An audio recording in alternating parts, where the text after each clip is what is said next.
TN Prensa para la Periferia abrimos un nuevo espacio para charlar un poco de fútbol. Y en este caso, obviamente lo que nos convoca, decimos obviamente porque la realidad futbolera está atravesada precisamente por esta situación, es el Club Atlético Boca Juniors. Y nosotros nos vamos a estar dando vueltas o vamos a estar negando de qué cuadro somos. Somos hinchas de Boca.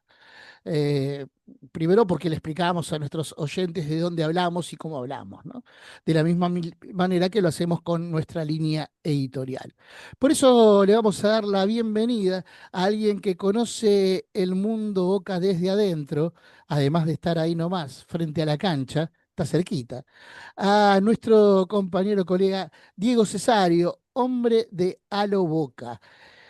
Diego, bueno, me parece que alguien se empecinó en jorobarte con el nombre, ¿no? Porque Boca es todo menos a lo Boca. ¿Qué hace, Gustavo? ¿Cómo estás? Gracias por la invitación. Sí, a ver, yo creo que no es alguien solo, ¿eh? Creo que este tema del no ganar a lo Boca viene desde hace mucho tiempo. Hay, obviamente en los últimos años hay una diferencia entre la gestión actual y la anterior, que a las claras. Creo que viene de la anterior también. Creo que hay un punto en el medio donde se fue perdiendo eso. Quedó algún coletazo, porque por ejemplo, no me puedo olvidar del campeonato con el gol de Tevez ruso, con la llegada de la nueva dirigencia con Amial y Riquelme, que Boca gana el campeonato en el último partido, que es como ganarlo a lo Boca, con un remate de un gol desde afuera. Eso tenía un poco ese espíritu, pero bueno, quedaron como algunos coletazos, pero viene de mucho tiempo atrás, ¿no? Inclusive, si uno se va a la final de Madrid, en la última jugada, antes del tercer gol de River, hay un tiro en el palo de Jara, que en otra época hubiese entrado, empataba el partido y capaz que Boca se llevaba a la final, pero no se dio. Viene de mucho antes, pero sí, el espíritu a lo Boca parece ser que hace rato se perdió y no sé si es que Boca no lo puede recuperar o no sé si es que el fútbol ya en general no lo recupera porque quizás no se juega más así. Ujú. En ese no jugar más así, ¿crees que la dirigencia de Boca, porque propio Riquelme lo ha dicho, trata de buscar una identidad futbolística que está alejada de la historia de Boca, mirando hacia otras latitudes? Riquelme es un admirador del fútbol europeo, sobre todo del fútbol inglés. Volvemos a decir, lo ha dicho él esto, y da la impresión de que si uno hace un repaso de estos 2 años de su gestión como presidente en el ámbito futbolístico, ve que los técnicos que eligió tratan de jugar a un estilo de esas características. No digo que igual, pero un estilo de esas características. Almirón, Martínez, Gago. Bueno, Russo podría ser la ruptura de ese proceso, pero si uno ve lo que hizo Russo el último domingo en la cancha de Huracán con un triple 5 y un doble 9, dice, bueno, hay una continuidad en términos de coherencia de lo que le gusta al presidente de Boca. ¿Crees que eso se está dando de esta manera o crees que lo que está pasando en Boca, además de buscar un estilo de juego distinto, tiene que ver con un alto grado de improvisación y de no tener la brújula? Yo creo que hay un poco de todo. Primero creo que manda el gusto del presidente, porque es cierto que hay algunos técnicos que están alineados quizá en el mismo estilo de juego. Yo, en lo personal, no me imagino a un ruso que sea parecido a lo de Gago o a lo de Almirón o a lo de Diego Martínez, pero sí se nota que no le queda otra que jugar de esa manera, bueno, porque a veces hay situaciones que dan a entender que pareciera ser que no importa el nombre, el apellido o el esquema que tenga, todos juegan a lo mismo, ¿no? Porque este tema, como decías vos, un triple 5 o un doble 9, la verdad que lo del doble 9 es uno de los ejemplos más claros que hay. Pasan los técnicos y todos juegan con un doble 9. No hay uno que se le haya plantado y diga, che, ¿sabés qué? Conseguime un punta, un extremo, porque yo juego con un extremo. No lo hay. Entonces, O jugar con el doble 5, ¿no? Un esquema que a Boca no le sí, termina rindiendo, digo, porque históricamente Boca jugó con un 5 bien paradito, a veces podría ser un 5 de quite, recuperación y distribución, o como Marangoni. se me ocurre pensar rápido, como el propio Gago. A Sí, o veces, Serna. sí, no, bueno, Serna era más bien más barrero, ¿no? Por ahí era más un estilo Pero era un Yuntas. 5 posicional solo, digo, claro, Claro, pero era un sí, sí, 5 sí. posicional, Claro, digo, la ya idea es está, jugaba esa, él un cinco del posicional. círculo central se encargaba él, digamos, claro. Claro, un 5 que se la distribuye al 8 y el 8 se la da al 10. Eso era más o menos Ujú. Boca en términos tradicionales. Hoy tenés una línea de 5 que flaquea permanentemente porque esa línea avanza y retrocede precisamente en línea y lo que no sabes es en qué posiciones termina jugando cada uno. Daba la impresión de que teniendo a Paredes el domingo, vos podías poner a Delgado de 5 que además siente esa posición, porque Delgado no ha jugado de otra posición que no sea 5 incluso en Boca, y podés adelantar a Paredes jugando de 10, es decir, adelante del 5, no a Paredes poniéndolo a jugar entre los centrales, que además es un esquema que te retrasa al equipo, pero que desperdicia al único tipo que puede poner una pelota en posición de gol y abastecer a los dos delanteros, a los cuales no le llega la pelota. Bueno, después tampoco se entendía bien cuál era la posición de Belmonte, ¿no? Porque Belmonte da la impresión de que lo pusieron a correr. Corría atrás del tipo de la pelota da lo mismo. Entonces vos tenés 5 mediocampistas que no ocupan el espacio en la cancha, que corren mal y que distribuyen peor. Entonces, claro, eso te tira para abajo toda la construcción de juego. Porque a Paredes, vos lo hiciste, lo haces que corra o que haga un recorrido demasiado extenso en función de lo que él puede generar y lo sacás del espacio donde es desequilibrante, que es de 3 cuartos de cancha para adelante. Y vos tenés un equipo 20 metros atrás. Y obviamente, como estado del fútbol argentino en la actualidad, donde hay una presión alta o una presión de mitad de la cancha, el recorrido de esos 20 metros para adelante se te hace muy cuesta arriba después. Sí, lo que pasa es que ahí, a ver, ¿sabés qué pasa? Es tan amplio y tenés razón en todo lo que decís, que, viste, cuando decís, bueno, ¿por dónde arranco? Porque es cierto que Paredes es un jugador que siempre jugó de 5 o de doble 5, no importa. Pero Fernando Gago, por ejemplo, cuando llega a Boca, que arranca en la segunda etapa, que llega jugando de 5, hay un momento ya sobre el año del 2018, cuando Boca pierde la final en Madrid, donde el 5 en realidad era Wilmar Barrios Claro. y el 8 era Pablo Pérez. Y Boca, a falta de un enganche, con un Tevez jugando casi de 9 o un Guanchope Ávila, un Zárate o un Pavón, etcétera, no importa. Boca no tenía de un 10 porque Tevez no estaba haciendo esa función, Ujú. porque estaba más de media punta o de punta directamente. Lo termina utilizando a Fernando Gago. ¿Por qué? Porque tenía buen pie, porque podía poner una pelota filtrada, etcétera. Yo sinceramente creí que esa iba a ser la función de Paredes en un equipo que está desbordado de número 5. Lo tiene a Delgado, lo tiene a Bataglia, lo puede tener a Alarcón, lo puede poner a Belmonte, Miramón, ponele el nombre que vos quieras. Ahora, la verdad, yo también me pregunto, digo, ¿lo quería traer Riquelme a Boca? ¿A Paredes? Yo me lo pregunto eso, sinceramente, digo, porque eh, si yo soy el presidente de Boca en este momento y veo que Paredes a principio de año me sale 5 millones de euros o 6, no importa, y pongo 10 por Velasco y después espero hasta mitad de año para poner 3 palos y medio, yo digo, no, anda a ponerlo a principio de año, decirle, che, 5 palos, te venís que arrancamos a jugar el repechaje de la Copa Libertadores de América y lo empezás a jugar. Yo no sé qué tan contento está con esta incorporación. A ver, no digo que no esté contento, lo que no sé hasta dónde realmente lo quería traer, porque si no va a poner la plata y se termina. Ahora, como bien decís vos, la verdad que traer un jugador como Paredes, que quizá muchos dicen, y en la selección es suplente de, o es uno de los, a ver, la jerarquía de Paredes es increíble, y además eso se nota también en la diferencia con Boca, ¿no? Porque vino Paredes y demostró en el primer partido que respecto a sus compañeros tiene una jerarquía tremenda. Ahora, la verdad, para traer a un jugador así y dejarlo con la espalda entre los dos centrales, realmente yo no entiendo cuál es la diferencia que te va a hacer. Peor aún, perdón, peor aún es que lo trajiste, jugó bien el primer partido media hora y después hay dos partidos que ya parece ser que ya se lo están chupando los dementores y lo están contagiando del malestar general. Pero ahí también tenés otra cuestión, ¿no? Porque sacan a Bataglia de la mitad de la cancha cuando estaba de alguna manera yendo de menor a mayor, jugando Ujú. relativamente bien, sin ser algo extraordinario.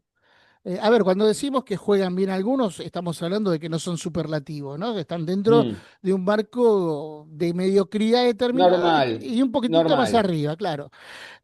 Bataglia estaba jugando bien de 5, entra Paredes al equipo y lo mandás a jugar de 2, donde no rindió, porque no rindió Sí, Bataglia y jugando sin de 2. olvidarte, y además no te olvides otra cosa. Este Bataglia, que venía de jugar en Brasil, que jugaba de líbero, ¿no? También entre los dos centrales. O sea, está haciendo lo que hace hoy Paredes, ¿no? Por decirlo de alguna manera. Sí. Entonces, acá lo ponían de primer marcador central, que nunca dio la talla con Gago, no dio la talla con Herrón. Viene Miguel Ángel Russo, lo pone de 5 en el Mundial de Clubes y ahí es donde empezamos a ver la mejor versión de Bataglia. Pero de golpe, con la llegada de Paredes, otro cambio de timón, porque aparentemente Di Lolo no da la talla, no está a la altura, vuelve a jugar de primer marcador central y Boca vuelve a cometer los mismos errores. El otro día en el partido ante Huracán, a los 5 o 6 minutos, viene un centro del equipo de Parque Patricio, cabecea un hombre solo y el que no salta es Bataglia porque no tiene incorporada esa función Ujú, de ir claro. de cabecear como un defensor, como un marcador central. Entonces queda pagando y va a seguir quedando pagando porque de todos los partidos que ha jugado como primer marcador central y comparado con los 4, 5, 6 que ha jugado en el círculo central, la diferencia es abismal. Bueno, Porque esa es su posición natural. en el gol de Huracán quedan los dos centrales clavaditos cerca del arquero de Boca después del rebote. Claro, claro, Nos salen disparados a buscar el claro. rebote, porque no hay nadie que esté tapando porque el remate Porque además queda del mal jugador parado contrario. Boca. Bueno, además, claro, Claro. pero ahí tendría que estar los mediocampistas también tapando el borde del área grande y eso no ocurrió. Bueno, eso se hace con trabajo, ¿no? Y ahí hay Lo otra que, pregunta también. ¿Qué pasa con el día a día de Boca? bueno, Porque da la impresión de pasa que que se habla. yo vengo No, no, aguantando, pero no, en cualquier momento saco el cuchillo. No me no, hagas hablar porque saco el no, no, cuchillo. saca el Tramontina. La cuestión es que se habla, por ejemplo, Russo salió a la conferencia de prensa, dijo, creo que una conferencia de prensa donde él mismo no se cuidó, me parece, ¿no? Dijo que de esto se sale trabajando, que hay que hablar. Pero yo creo que ya se habló demasiado, creo que se habla mucho en Boca. Y la verdad que lo que no se ve en las últimas direcciones técnicas es trabajo. Boca no tiene jugada preparada, Boca no tiene un estilo definido, eh, y eso habla de que no hay trabajo, porque si hubiera trabajo hay cuestiones que vos solucionás inmediatamente. Si esto que estamos hablando nosotros, que vemos el fútbol desde otro lugar, lo sabemos y hablas con muchos hinchas de Boca y también te van remarcando esta cuestión, ¿por qué el técnico que está en el día a día no lo reconoce? ¿Y por qué que aquellos que están encargados del fútbol de Boca no se dan cuenta que Boca tiene que traer un central o un número dos? Porque Figal tampoco está para ser el titular de Boca. O vamos a creer que Figal es el número 2 de Boca y que va a ser indiscutido. Figal no es el número 2 de Boca. Figal está improvisado ahí porque se va rojo. Pero Boca tiene que traer un central que no desentone con el número 6 que venía jugando bien, además. A ver, el otro 6 que trajeron, que es Pellegrino, traes un 6 para tapar otro 6. Digo, que además está jugando bien también el pibe, porque dentro de todo esto no juega mal. Ahora, ¿qué vas a hacer? ¿Tenés dos ahí y no tenés y te falta un dos? Digo, ahí también Yo creo que el 2 hay una puede. falta de trabajo también de lo que es el Consejo de Fútbol. ¿Qué hace el Consejo de Fútbol? Porque uno presupone que está para ir a ver jugadores, armar un proyecto de fútbol y decir, bueno, hoy fuimos a ver, no sé, al 2 de Atlanta. Ponele, estoy poniendo un ejemplo. Sí, sí. Bueno, el 2 de Atlanta puede servir si viene este, Heinze y le gusta jugar con ese tipo de dos. Bueno, sí, ese proyecto sería, vamos a hablar con Heinz, ¿qué proyecto de fútbol tenés vos? Estoy poniendo nombres, tirando nombres para identificar, pero Para para hablar de un ilustrar. proyecto. Porque ¿para qué Yo creo trajeron que a no hay proyecto. Russo? Pero es que el tema es que, a ver, mirá, saco el cuchillo, pero no saco el Tramontina, saco el de verdad, el facón. El de Yo, creo- carnicero. el de verdad, sí, saco la chaira y le empiezo a dar. A ver, yo creo que acá, y esto lo quiero dejar claro, porque la verdad que ya es repetirlo tanto, acá es porque es la primera vez, pero la verdad que uno lo viene repitiendo en muchos ámbitos y en muchos lados Y la verdad que es agotador ya, porque en el medio se mezcla la política, y está bien que se mezcle la política, porque ya sabemos que es parte de esto. Cuando uno está haciendo una crítica para con el club o para con la dirigencia actual, no es justamente porque uno está quizá del otro lado, sino que justamente que ni siquiera es un insulto o una bronca, es simplemente un reclamo, una golpeada de mesa, una protesta, por decirlo de alguna manera, para decir, che, cambien esto porque esto no va a ningún lado, porque no hay proyecto, porque nosotros cada semestre estamos viendo de que traemos, no traemos, esperamos hasta último momento si viene o no viene. El tipo llega faltando 10 minutos, no puede hacer la pretemporada con el plantel. Arrancan los partidos, rotan, porque este no está, había que esperarlo un mes, al otro hay que esperarlo medio día más. El otro arrancó y ya le tiró y se tocó. Digo, todo es conflictivo. No hay un jugador en los últimos años de Boca incluido Paredes, porque ya van 3 partidos, que vos digas, che, este se puso la camiseta, no le pesó, juega, la rompe, cumple lo que tiene que cumplir. No hay, no pasa, porque no hay trabajo, porque no hay planificación, porque las desprolijidades son 24/7, todos los días, todas las semanas, todos los meses.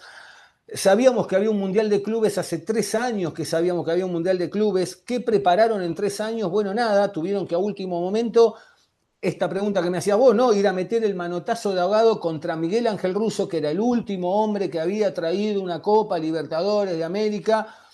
O sea, hay todo un sector agarrándose de eso que es el mismo sector que a la vez te dice, no, el último que trajo la Copa Libertadores de América fue Román, a Russo no te lo nombran nunca, ¿no? Porque después cuando se fue Román a mitad de año, Russo se comió 4 goles con el Milan a fin de año, digo, no es por pegarle a Russo, digo, son análisis que yo hago en base a lo que uno escucha. Pero a ver, Y ahí hay una lógica casi mística, ¿no? Porque decir, traigo un técnico porque fue el último que me dio una Copa Libertadores hace una banda de tiempo, no refleja que vaya a ser una solución para el problema. Porque primero no está detectado el problema, me parece a mí.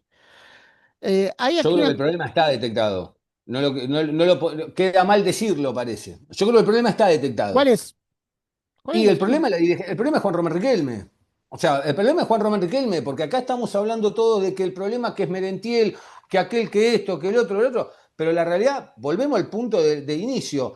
Es el único equipo que siempre juega de la misma manera, pasen 4 o 5 técnicos. Voy a poner ejemplos recientes para que se entienda, no porque está bien o está mal, digo, para que se entienda. En la gestión anterior, arranca con un Arruabarrena que Arruabarrena es quizá lo más similar a lo que fue Miguel Ángel Russo en Boca, ¿no? Un tipo más equilibrado, que te defiende bien, que cuando puede te ataca, que trata de ir a buscar, trata de ser protagonista medido, es su estilo, macanudo. Después de Arruabarrena cambiaron radicalmente, trajeron a un tipo como Guillermo Barros Esqueloto, que lo único que tiene entre ceja y ceja es ir a buscar 1, 2, 3, 4, 5 goles, y capaz que abajo termina en 0 o termina en 3, no importa, pero el tipo ya es vertical para adelante. Y después en el final metieron un cambio totalmente distinto y trajeron a un técnico como Alfaro, que lo único que piensa es poner 2 camiones atrás y en la que puede te emboca 2 o 3 goles arriba y el tipo construye y llega como lo hace también en sus selecciones o en los equipos en los que ha dirigido. Macanudo. Pero vos ves la diferencia de los estilos. Acá la verdad es que llegó Miguel Ángel Russo cuando fue el cambio de gestión con Amiel y Riquelme. Agarró un equipo que la verdad que obviamente era un equipo heredado, con jugadores de otra gestión, que en el final le manotea un campeonato a River, con 14, 15 o 13 partidos jugados por Alfaro, y él estaba en los últimos 6 o 7, vino una pandemia y de ahí fue todo en caída, no solo para Miguel Ángel Russo, sino en general, pero además de haber cambiado el plantel heredado, porque el único que queda es Frank Fabra de todo ese plantel, el resto ya está todo renovado 2 veces. El detrimento no solo de los jugadores, del equipo, sino de la concepción del juego de Boca está muy claro y está muy a la vista, porque el último gran equipo que tuvimos, para mí, yo te puedo contar, ese mes y medio, ese ya lo pongo como un bonus, porque ni siquiera es un gran equipo, fue un mes y medio de Diego Martínez hace un año, que parece que pasaron 5. Ahora, el último gran equipo, más o menos, que yo vi, fue el de Almirón, que con lo que tenía podía haber dado un poco más inclusive, pero bueno, con lo que tenía fue construyendo una Copa Libertadores que estuvo a minutos de poder ganarla y no se le dio, listo, Sí, pero que no se macanudo. ganó tampoco, Diego. A ver, No, no, no, está no, no bien, se ganó pero no es que no se ganó está la bien. Copa, no se ganaban los partidos de la Libertadores, No, está Boca bien, jugaba por eso mal. te digo, pudo, perdóname, pero para, yo no sé si jugaba mal, digo, por eso te dije, pudo haber dado algo más, pudo haber dado algo más. Es cierto que iba 0-0 por los penales, todos los tiros. Mm, Ahora, yo creo que, perdón, yo creo que también eso eh, queda pegado por el tema de no conseguir el título. Si Boca era campeón de América, nadie iba a decir, íbamos a festejar igual. Ahora, yo no me puedo contradecir conmigo mismo, ¿por qué? Porque yo siempre creo que Boca puede jugar bien, mal, regular. En algún momento tenés que tener una idea, ¿no? Digo, sí, pero vos sí. podés jugar bien, mal, regular. Pero vos para mí, Boca River, tiene que estar siempre entre los cuatro primeros. Uno de los dos tiene que estar entre los cuatro primeros de América. Entonces yo no le puedo decir nada a un equipo. Bueno, llegó a la final, la perdió, macanudo. Lo que sí yo no puedo aceptar es que desde ese día en adelante Boca se caiga a pedazos. Que no Eh, puede ganar un partido. No va a ah, una cancha de visitante y pasa un papelón, a donde sea, hace 2 años. Hay una constante pensando en el equipo de Almirón que se replica Mm. también en la actualidad, no solamente en Boca, sino uno podría decir en el fútbol en general. Lo dijo el otro día también en conferencia de prensa Gallardo, este, Sí, y es que hay muchos equipos que juegan a no perder. Me parece sí, que el equipo de Almirón jugaba a no perder, le salió bien. Si uno dice, bueno, en términos de resultados, llegaste a la final de la Libertadores, te sale bien. Ahora, por lo menos en lo personal para mí, eso no implica que juegues bien y mucho menos que claro. juegues a ganar. Pero vos sabías a Creo, qué salías a la no, cancha no, también. está bien, es cierto, pero tampoco en ese momento se hablaba de una identidad. Boca hace rato, me parece Mm. que no hablamos de un gran equipo, creo que por una cuestión meritocrática, si se quiere, uno podría decir, bueno, más o menos el que jugaba algo era el equipo que pierde en Madrid de Guillermo, pero también es un equipo que, teniendo en cuenta los errores que cometió en esa final, decís, bueno, tampoco, tampoco Está estaba bien, lleno de brillo. pero llegó a una final, a ver, digo, No, llegó, no, a lo mismo está bien, después no la tenés puedes perder, yo creo que, está a bien, pero ver, no la esto es puedes perder como personal la de, perdiste. mirá lo que te voy a decir, no, estamos de acuerdo, está Te bien, pero sacan, digo, está bien, sacaste del medio y te hicieron un total. gol, chau, andá a tu casa y No, quedate. tenés toda la razón del mundo, tenés toda la razón del mundo, estoy de acuerdo. Pero yo creo que el de Guillermo a mí me convencía más a nivel local ese año y medio que fue puntero, Ujú, que quizá, y el de la Copa no es que fue malo, pero sí es cierto, en la final flaqueó, la perdió. Esto es personal mío, por ejemplo, el equipo del Vasco Arrobarruena, con la llegada de Tevez y todo, fíjate que llega Tevez y el jugador más recordado de ese equipo, por ejemplo, es Caleri, ujú. que es con Tevez en cancha. Hacía goles. Claro, era como, quedó más en el imaginario de la gente Caleri que Carlos Tevez aún habiendo llegado. Ahora, yo creo que el último gran equipo de Boca, que encima yo en ese momento estaba envenenado porque veníamos de tirar manteca al techo, pero después con el tiempo entendí que dije, bueno, no, pará, este es el verso del tipo y el tipo llegó y cumplió y fue el de Falcioni. Ujú, Sinceramente, ujú. porque después te puede gustar o no te puede gustar lo que ¿Cómo plantea el juegan? tipo. Claro, pero el tipo agarró y dijo, señores, 2 camiones atrás, cucaracha, Herbiti va a ir a correr arriba, si le queda alguna a Zitanich meterá el gol y si no vemos cómo podemos, pero el tipo tiene el mejor promedio de campeonato en un torneo de Boca, tiene la valla menos vencida, bueno, por eso te digo, ese para mí, y estamos hablando de algo que era la antítesis de lo que veníamos viendo los últimos 12 años, 13 años. Digo, vamos a hablar porque hay una constante también de no identificar el problema, ¿no? Bueno, esto que hablábamos. Y ponerle nombre y apellido. Porque hay Sí, responsables y hay que ponerlo. Estamos hablando hasta ahora de personas que están afuera de la cancha. sí, Este, y me permito decir algo para romper cierta idea de algunas cuestiones.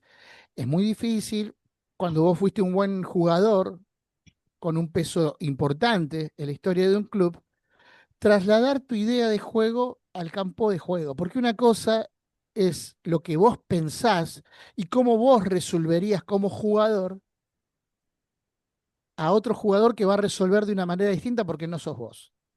¿Se entiende lo que digo? sí, sí, claro, Eh, total. Riquelme puede tener una idea de qué es lo que quiere para Boca, pero después tiene que saber cuáles son los intérpretes que van a poder llevar adelante esa idea. Y eso incluye a un DT. Riquelme es un hombre que no hace demasiado hincapié en el cuerpo técnico, pero en el fútbol de hoy, el cuerpo técnico no deja de ser importante. No estamos en otra época. Es importante. De hecho, él salió campeón y ganó todo en Boca porque hubo un técnico que le encontró la posición en la cancha y lo llevó a jugar de una manera distinta. Es decir, que el técnico tiene influencia. Mm. Hablábamos de Carlos Bianchi. Hay dos jugadores en este equipo, entre tantos, ¿eh? Entre tantos, porque no hay ninguno que se exima de esta situación, pero que son un emblema de lo que representa Boca hoy.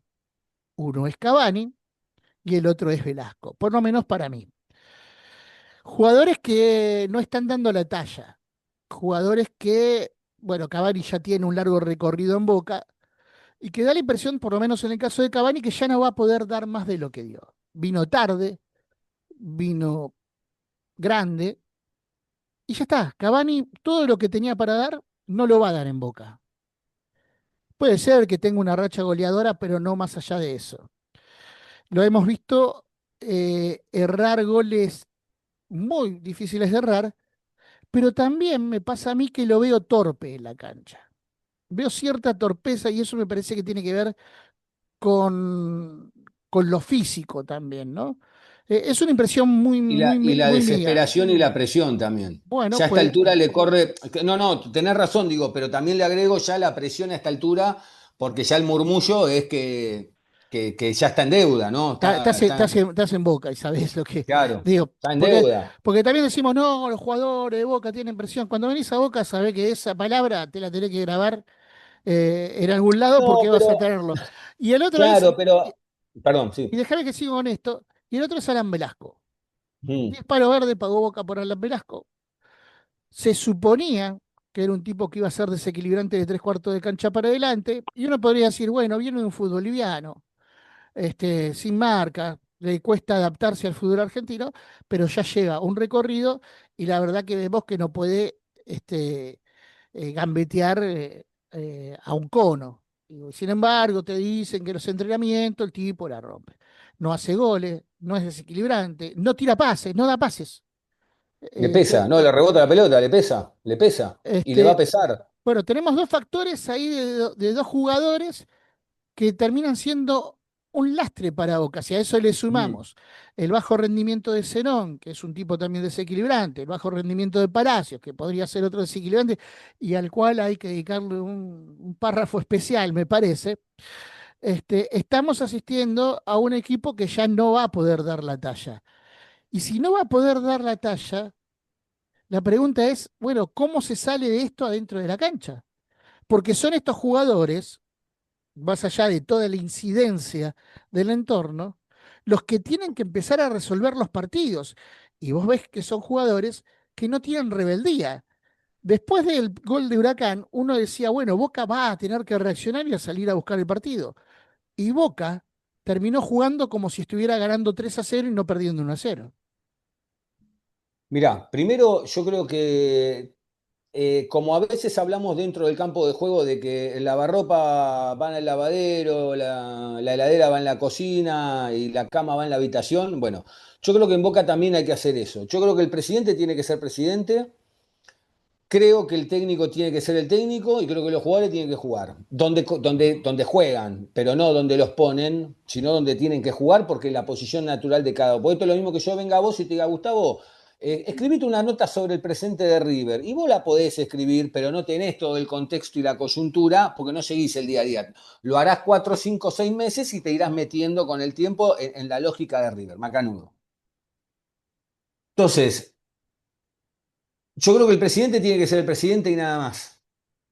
Porque, por ejemplo, vos hablabas de Cavani. Cavani es un pibe que vino hace 2 años, que era 2 años más joven, y que la realidad es que pasó un técnico, pasaron dos, pasaron tres, pasaron cuatro, pasaron cinco, 200 interinatos y nunca le armaron O sea, si yo lo traigo a Palermo, armo un equipo y a los 10 le digo, tirá la pelota a Palermo dentro del área y que haga los goles. Pero Cavani te juega de 4, te juega de 3, te juega de 5, te juega de 10, pero no juega de 9. Es algo demencial, no juega de 9. No juega de 9. En el Por- caso de Velasco, porque no le llega sí, la pelota, ¿no? porque También no es le otra. armaron nunca, porque no le armaron un equipo nunca para que le llegue la pelota, Gustavo. Ese es el tema, no hay mucha Ujú, vuelta. ujú. Entonces el tipo queda muy expuesto por una. A ver, vamos a poner nombre y apellido, más allá de los técnicos, Porque si yo veo que pasa un técnico, dos, tres, cuatro, y no arman un equipo, yo sí, ahí sí soy el presidente, levanto, lo siento acá y le digo, che, escuchame una cosa, ¿cómo no vas a armar un equipo para que este tipo se llene de goles? O Claro. sea, ahí sí tenés que tener injerencia. Vos decís, che, traje a Cavani, traje a Palermo y ustedes están jugando entre ustedes, ¿qué están haciendo? Ahí Ujú. sí podés tener cierta injerencia. Ahora, en el caso de Velasco, por ejemplo, que es el otro nombre que vos decías, el caso de Velasco realmente, entre que lo pagaron 10 palos, se comentó por todos lados, viene de un fútbol muy liviano, como decís vos, un pibe de 21, 22 años, tarde, ¿cuánto necesita para ayornarse el fútbol argentino? El penal que erra contra Alianza Lima, que es la eliminación de Boca en el repechaje de la Copa Libertadores de América, y ya el pibe cayó, tiene un yunque de 70 kilos acá. Pero lo más grave de Velasco ni siquiera es todo esto que estamos comentando. Lo más grave de Velasco es que no pudo sacarse a un rival que se dedica a tener un oficio o una profesión en Australia. Entonces digo, pero con todo respeto lo digo, o sea, no, pero En lo Nueva digo con todo Zelanda, ¿no respeto, era? ¿eh? Perdón, de Nueva Zelanda, perdón. Lo digo con todo respeto, digo, si un jugador no puede sortear la marca o no tiene la confianza para sortear la marca de un tipo que se dedica, como decían, el profesor de matemática o lo que sea, y estamos jodidos. Él está jodido. El tema es cómo lo acompañamos, cómo lo ayudamos, quién lo saca de ese agujero. ¿Quién lo saca de ese agujero? Porque no es el agujero de él, son un montón de agujeros que están ahí. Este último, mira, el otro día yo lo veía al término del partido con Huracán. Hay algo que es muy grave y pasó por abajo del radar, realmente, porque ya está el mareo y además creo que también inconscientemente hay cosas que el hincha de Boca ya no quiere empezar a ver, que no las quiere realmente empezar a ver porque la luz se empieza a ver de frente y no tenemos ganas de mirar ese tren que se está viniendo. Pero termina el partido y en un momento le preguntan a Marquesín, que fue uno de los entrevistados, le dicen, bueno, ¿cómo se sale de este momento, no? Lo lógico que cualquier jugador te dice, no, bueno, mañana nos levantamos, trabajamos, esto lo revertimos, hay que ponerle la mejor, trabajando, entrenando, hay que ganar, hay que ganar. Sí, el chabón agarró y dijo, mira, la verdad, no sé qué decirte, dijo. Entonces yo digo, si un protagonista sin el cassette te sale a decir, no sé cómo salimos de esto, y ya es porque la situación es muy grave, Claro, es que es nosotros muy tampoco, grave. es que nosotros nos hacemos esa pregunta y termina siendo una pregunta retórica porque no tiene respuesta. Porque vemos que no hay actores que puedan dar vuelta a la situación si no Pero es hay que un Gus, yo creo cambio que la radical respuesta es que, en bueno, Boca. pero el cambio radical y la respuesta es que el presidente haga de presidente, que haya un departamento de fútbol que se encargue del departamento de fútbol, que el que es el contador y con el secretario general del club se encarguen de la contaduría y la secretaría general del club, que el que se encarga del departamento de socios se encargue del departamento de socios. Digo, no podés estar en todos los tiros. Digo, porque además también acá juega otra cosa, como decís vos, el tema de la idolatría.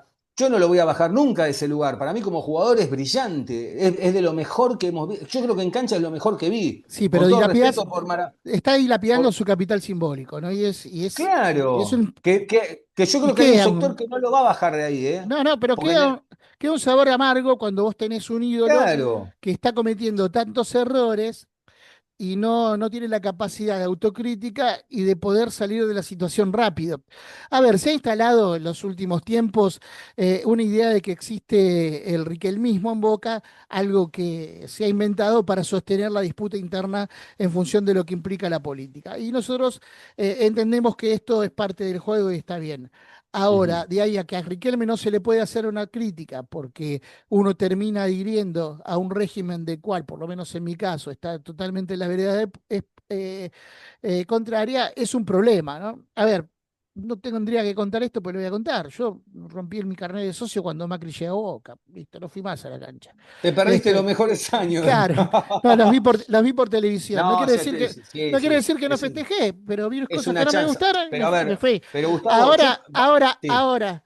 Estamos en una situación donde si vos vas a ser tachado de enemigo solamente porque haces una crítica a un equipo que juega mal y a una conducción que está trabajando sin conducción, bueno, tenemos un problema grave porque estamos negando el fondo del problema. Y lo O único la que se va a hacer, realidad, o bueno, la realidad. Porque Gustavo, a ver, vos si vamos a suponer, vos, yo, gran parte del periodismo que responde a ese sector de la oposición, No, capaz, yo no te. A ver, esto es más viejo que no va, no estamos descubriendo nada. Que todos los días se levantan y pican, pican, pican, pican, pican. Bueno, Macanudo, sí, es más viejo que el periodismo. Lo hacía Shakespeare ya con sus obras. No hay nada nuevo. Ahora, si vos adentro de la cancha no levantás las patas y no ganás un partido, no un campeonato ya, un partido, una alegría para la gente, lo único que le pide, Boca no le puede ganar a Unión en la cancha de Boca. Boca no le puede ganar a Unión, Boca no le pudo ganar al Oakland City, que es un equipo con todo respeto, lo dijo el mismo Russo, es un equipo semi-amateur. Entonces digo, no es que nosotros ya le estamos buscando la quinta pata al gato o el pelo al Ah, huevo. Hay una realidad, los números, ¿cuánto, Boca tiene 2 puntos de 9 y no Diego, juega otra cosa. para hacerla cortita, pues nos vamos quedando sin Sí, tiempo? dale, dale. Este, ¿Cuánto hace que vos no te identificás con un equipo de Boca? Porque yo perdí la memoria. Eh, yo sinceramente, mira, con la mano en el corazón, yo reconozco esto. Yo hoy a la distancia veo ese equipo de Falcioni, que digo, che, yo me equivoqué ahí, castigué de más, porque yo no estaba contento con ese equipo, me aburría, la verdad que me aburría. Y entonces, si vos me decís a mí con cuál me identifico el último, el de Basile. De verdad, ¿eh? Claro, sí, Después, obvio. el de Basile creo que fue el último para mí. Después te pongo un poco, quizá hay un momento, hay un punto con Guillermo Barros Esqueloto que más allá de la copa perdida, pero ese 4-2 en cancha de River, que ganaba todos los clásicos con Benedetto, ahí hay un poco donde me estaba subiendo un poco, pero nunca terminó. Sí le reconozco que ganaba, pero nunca terminó de convencerme. Ahora, desde el de Basile en adelante no hay uno que yo diga, che, sí, te sentabas a ver yo, pero siento que cada vez estoy más lejos de sentarme con ganas a ver a Boca. Calculo que a vos te debe pasar lo mismo. Sí, No sé, ¿cuál fue el y te tuyo, voy el a- último? ¿El te- último tuyo cuál fue? creo que el de Basile también fue el último que me identificó así a la vieja usanza, ¿no? Creo que ese fue el equipo que a mí me termina después de eso no tuve una identificación clara con los equipos. Ujú. Yo te voy a dejar algo picando para una próxima, si tenés ganas, para hacer Sí, otro claro. próximo encuentro. Y es, bueno, muchos se hablan de cómo hay que retomar esto. Algunos dicen, bueno, tenemos que volver a tomar la identidad que Boca tenía con Bianchi. Yo soy de los que piensa que no hay que volver a Bianchi por el momento que se está viviendo en Boca, sino hay que volver a Tavares. Y en otro momento, con más tiempo, te lo explico si te parece. Sí, cómo no. Muy Gracias, bien. Diego. Abrazo grande. Gracias a vos. Un abrazo grande.